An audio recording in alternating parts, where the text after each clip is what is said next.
And behind me here, I've got a 1979 Dodge D100 pickup, I guess. Tin Grill, I guess people like to call them.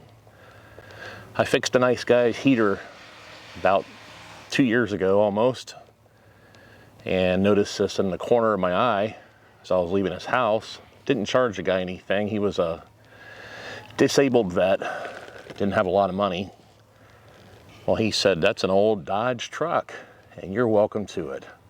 Well, I turned it down, but I wasn't going to leave until I took that truck with me, according to him. So here it is. I haven't looked at it in 2 years. I haven't touched it. I've moved it one time. I need to get these things mobile so I can cut my grass when I need to. Come on. There we go. Come on, baby. Ah. I literally haven't gone near this truck in 2 years, except, and I'm not even sure that I remember doing this, but I did buy a set of tires and wheels for this off Facebook Marketplace. Finally got somebody to answer me. Dodge trucks have a weird lug pattern. It's like, I don't know, 4.25 times 5 or something like that. This is a 79.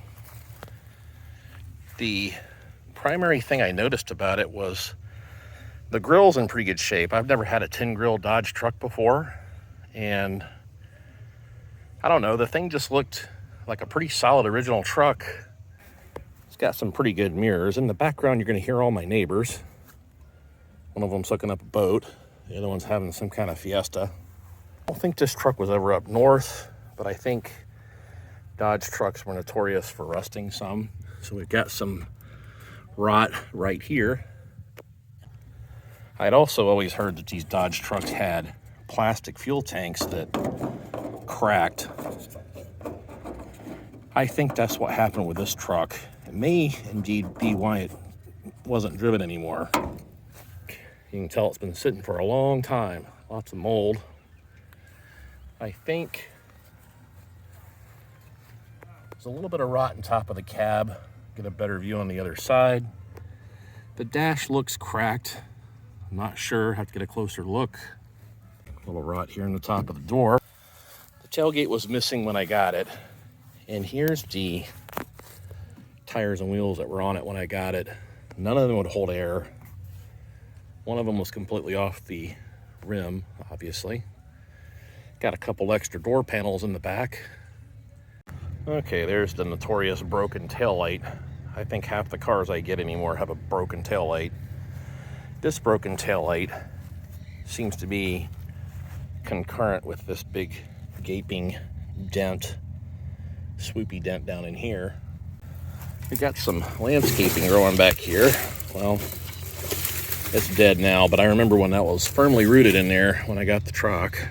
This gas can seems to be mounted, and I see a fuel line down there. I can almost promise you that's running through and up to the engine. Of course, my eyesight sucks, so I can't see it, but it's a really nice military Jeep style gas can. I wonder if it'll even open. Well, I'll have to get some tools out of the trunk of the Geo. Got a custom model here. I think that's supposed to say D100 maybe, or Dodge. Got a gaping hole in the roof here. Well, there's part of the weather strip. This is why the guy had extra door panels. He was gonna replace these. I think he tried to armor all them a couple of times. Didn't work. Now, for some reason, we got a red seat. We got green seat belts. This does have a nicer steering wheel in it. This truck has dealer installed air conditioning and previous owner installed custom gauges, oil pressure, alternator. There's something over here. I think that's a clock. It's cool. I have to try to clean that up. Cruise control. Now, I think that's factory. I don't know why I think it's factory, but we'll go with it. Got one of the mandatory 1980s saddle blanket truck seat covers. And then that that seat belt there, I believe that's also green, or supposed to be green. It's kind of butt colored now, looks like. That door panel is just not gonna make it. Factory radio. The shifter seems to actually work, which is a good thing.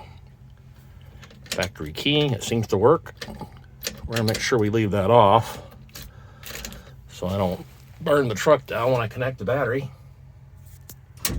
I gave it the grease belly test on this running board, and I think it might actually pass. It's pretty solid. The party's over probably. This is a brake hose, so that's not good. Maybe it'll run, maybe it'll drive. Probably won't stop. By the way, the smell in here is like, doesn't stink. It doesn't even smell like mildew. There's no rot through in the corner of the cab there and the ceiling. Every Dodge truck I've ever seen has fuses in the glove box because they're all right there. That'll go in the collection if I don't need them. We can get the hood up now without me burning my hands to pieces. And which way do you go? Okay, the hood is open after an epic off-camera hissy fit. All this rust rained down all about my head and face, and one chunk landed in this fresh cut from the Geo Metro the other day. My parasympathetic nervous system didn't like that too much. Set off a chain reaction, which led to profanity. I think I threw something, a little bit of flatulence. Right off of that, I'm noticing there's some kind of resin in this fuel filter. That ought to burn real good. I'm surprised it's still in there, to be honest with you. They've deleted the dealer installed AC compressor and used one of the brackets for the fuel filter. That's always a good thing to do. The lip is completely rotted off on the air cleaner lid. We'll go through and look at the fluids. There's some kind of resistor for something there. There's a diagnostic plug. Sure, that was accurate. What do we got for battery cables? Wow, they're not even that bad. That's a good sign, guys. Even got a hold down. Oop, did have a hold down. Here's our option list. We got limited slip differential, 360 V8. That's good. I did not know this had a 360. I thought it had a 318. I'm gonna assume this is the original engine. I'll have to do a little research, but if this is a 360, in 1979, I think those were good engines. 9¼ inch rear end. That's my neighbor John, you can hear in the background. He's very calm, docile guy. I don't see a cruise control option on there, but I guess that cruise control was dealer installed. But here's the servo for it, and it looks like all the important parts and pieces are there.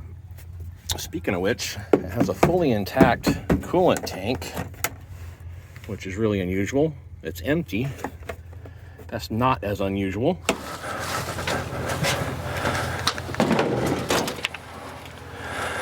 All right, before I hook this battery up, I'm going to peek around inside and make sure there's no headlights on, anything like that. I'll check the fluids and just make sure there's a little bit of wetness in there. And every time you touch this truck, rust just falls right down in your face. And a couple of Western Auto fog lights mounted on the front bumper here. Have to be careful I don't rack myself on those. I got my Fat Boy RV step all set up too. It's full and it's really dirty. Power steering, as my relatives in Georgia would say. Ooh, that's like a glob of toothpaste. That's probably gonna scream bloody murder. Radiator cap's a piece of junk. And the radiator is full of rust. We're not gonna worry with that immediately either. We're not even gonna worry with this cap immediately. Let's see what's in here. By the way, I do a lot of huffing and puffing and grunting and groaning. And you don't realize how much you do that until you start a YouTube channel and you watch yourself back while you're editing. You're like, man, I sound like I can barely talk. But then there's times when you sound like you're 20 years old again. Let's just set that over there to short something out. Man, the carburetor looks good on this. It looks really clean. I'm not a carburetor expert, and I can't see without reading glasses, but it says something on it. I think I'm just gonna hook this battery up and, uh-oh. I don't see an ignition coil. That might be our major malfunction. Why wouldn't it have an ignition coil? Let's get an ignition coil wire. It's got, yeah. Guess we're gonna have to go pick up an ignition coil and figure out how to put that in. But I think I'll see if it turns over first and we'll go from there. Well, this is getting better by the second. Positive. Positive goes on plus. Now negative. See what kind of spark test we got here. I don't hear any sizzling.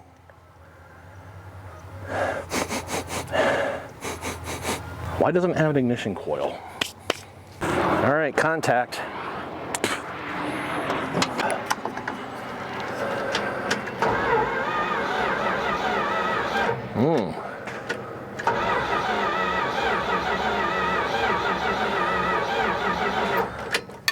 That sounds horrible. See if it'll build up a little oil pressure here. I think I'll go get a coil and charge this battery up. Then we'll get back at it here shortly. Sounds like we might have a worn out engine at the very least. Well, back from the parts store, just in time for my neighbor to start screaming at his dog. Let's see here. Two things. One, I need a bigger stool, and I need something to flop down in here to lay on. And I gotta figure out our coil wiring. Actually, I might be able to see it already. There it is, positive and negative. This doober here, I don't know what that does. Here's a wire that's just, oh yeah, what was that? Oh, I just realized there's no alternator on this rig. Well, we won't worry with that right away. All right, let's throw a coil on this pig and see if we got any, see if we can fart a star or start a fire. So we got a brand new battery. Not gonna hook that up yet. And the only coil I was able to get was this more powerful Mas Potente XL $43 unit. It's nice and chrome. I don't know if these nuts come off. Better go to the Geo toolbox for that.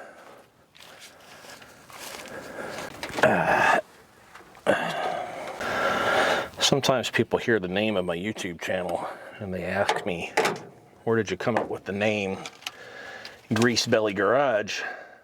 And I have to give credit to my mom for that, because when I was 14 years old, I tore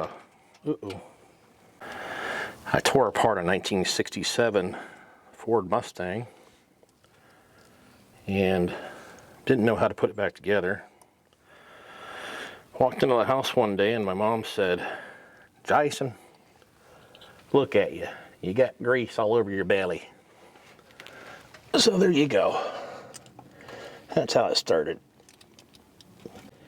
Too many tacos. Well, I just knocked something down. I don't know what it is. That's okay. When the engine fires up, it'll fling it over into the side of the Mercedes over there, probably. What is that? Why is that in there?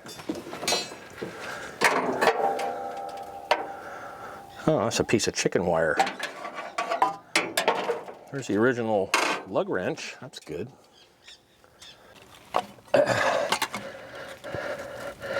There we go.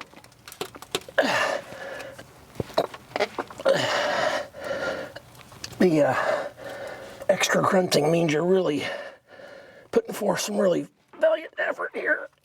I think somebody else must have had a Dodge truck and needed some parts. That chrome coil looks really good in there though. Probably added a few horsepower. Oh, I see what I knocked off. The oil cap. I hope, because there's no oil cap now. Now I'm not going to do a spark test. We're going to just spray some brake cleaner down this carburetor and jam on the key and see if we got any far. Then we'll know if we need to chase the spark.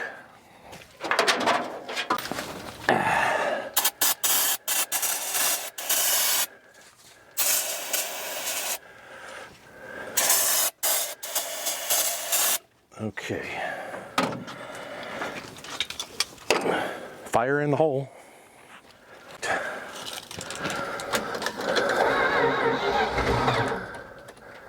See there, we got fire.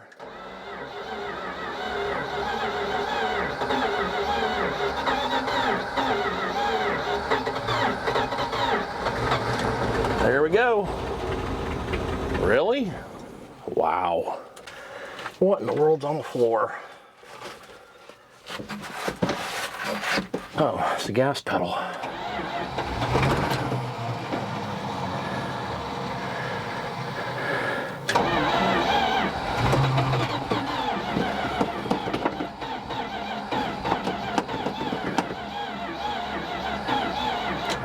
Let's put some real gas down the vent tube.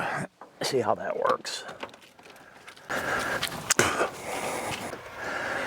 That smells like pure water. Yeah, I'll disconnect that line. And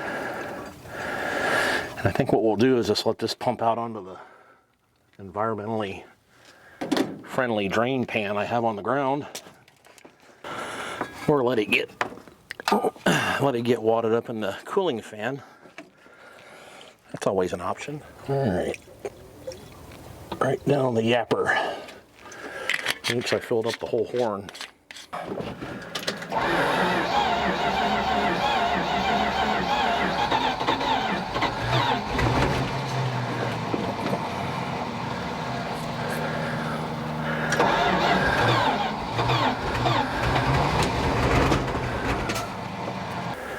Kind of sounds like this thing's gonna run like pure crap. I remembered I had my marine boat gas tank in my, as a clever TikToker figured out, I got a Ford wrecker. That's where I left the boat tank. Finally remembered that after a month of looking for it. Okay, about an hour later, quick overview here. First of all, I found the oil cap. I was laying down on the upper control arm. Second of all, when I noticed that the alternator was missing, I figured out that the top of the alternator bolts the engine block, or the head right here, the cylinder head. And there's supposed to be a spacer. Well, that spacer is laying right on top of the intake manifold right there. And I found another one up here that looks like it might go along with the whole kebab. That's 3/8. I hope it works. Got a new fuel filter. Got my boat tank in the seat. Tied it into the pump line. I left that old enclosed filter down there. They're usually pretty good, so we'll see what happens with that. Also, I'm lazy.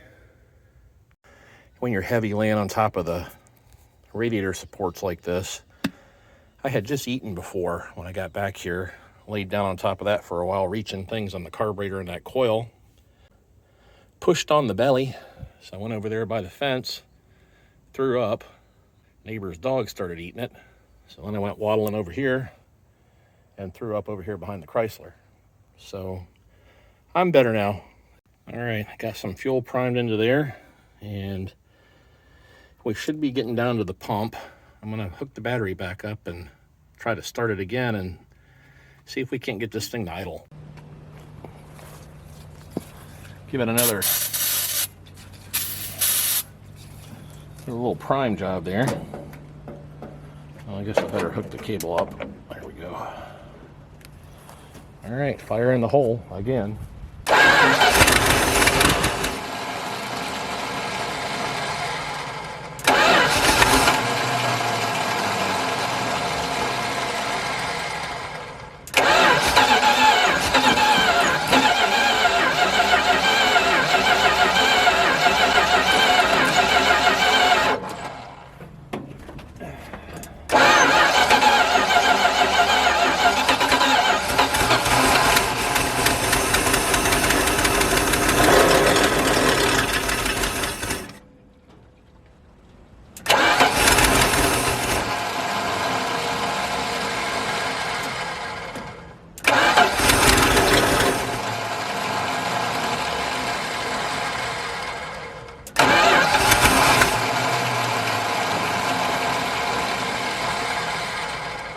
It wants to.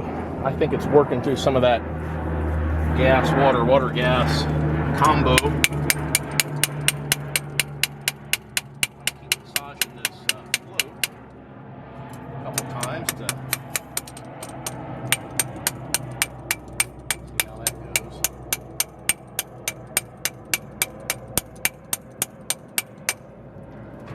This thing's actually doing much better than I anticipated. But I tend to be a little pessimistic. Also see we don't have much of a choke going on.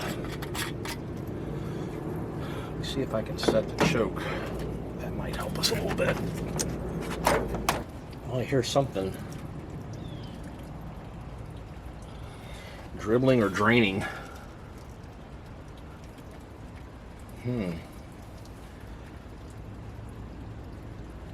Well, we've either got a blown freeze plug or a bad water pump. Or maybe a combination of the two. Come on, choke. Okay, time to see what this linkage is doing.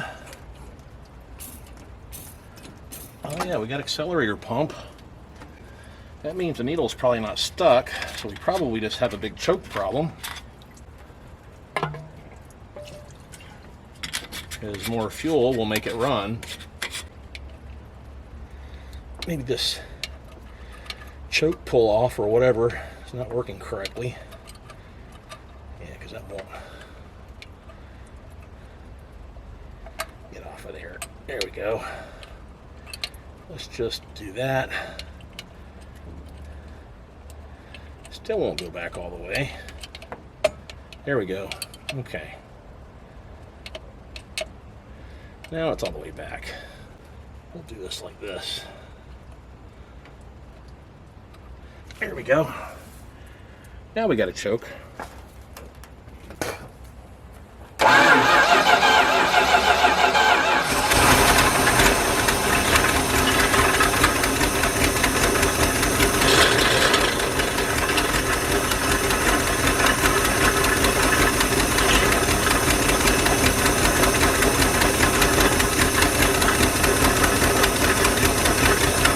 Told you we needed a choke. Alright, good news.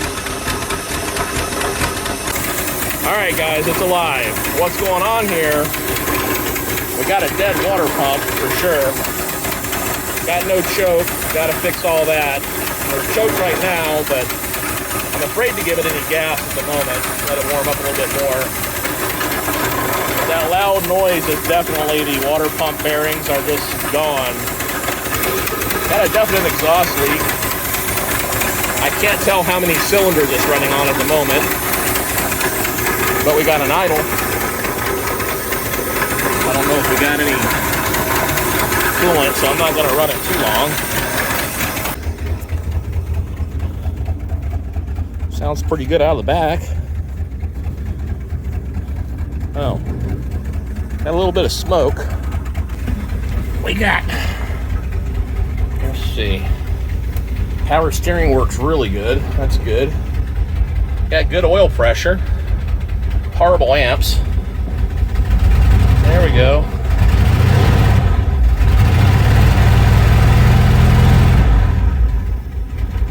I think it's running on at least 7 cylinders. It's actually running pretty good now. Uh-oh. Well, it's had enough. That battery might be low enough now that it won't run it. Let's see if it'll fire back up. Dang, I think the battery actually charged up a little bit, or the oil pressure got big enough. Probably lost my choke tool. It probably fell out. Well, I was going to try to move this thing, but I think I'm out of time tonight. But I'm impressed. I'm happy. Good old Dodge. And you can see the water pouring out of the water pump. At least I'm pretty sure that's the water pump. I have to maybe scooch under the truck and take a look. But as I was saying earlier, the more I look at this truck, the better condition it's in, really.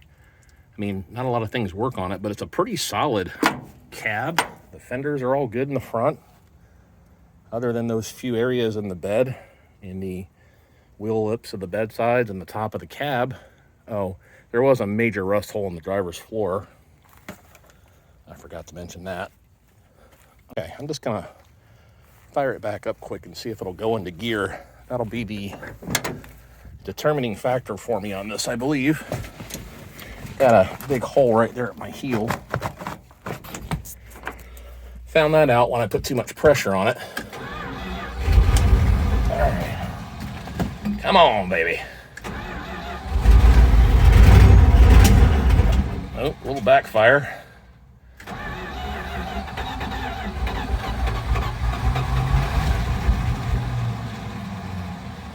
Well, it may be temperamental now because I started beating on the carburetor and disconnecting things. Take that choke off. It's backfiring quite a bit, so I don't want to push my luck with it today. So I think I'll maybe come out here in a couple of days and try it up again and see if I can't get it to move. I wonder if this radio works. Nope. The only things that seem to work in this truck are the starter and like 2 of the gauges. That's it. I'll get on this again in a couple days. Okay, I got the old 79 Tin Grill D100 running today. I'm going to carry it a little bit further in the future, but I don't like these videos to get too long. I tend to be a little bit boring. So I'm going to give this thing a couple of days to simmer down. I got some other projects to work on. I've already cut my hands up more. You know, this is a lot of work doing these things. So, but it's cool. It's really rewarding in a way too. If you know anything about these old Tin Grill trucks, and I know lots of guys do, feel free to drop me a comment. Give me 2 big fat thumbs up, or just 1. And I appreciate you guys watching, and I will see you on the flip side. See you next time. All right. Tune in again. Thanks for watching. Yep.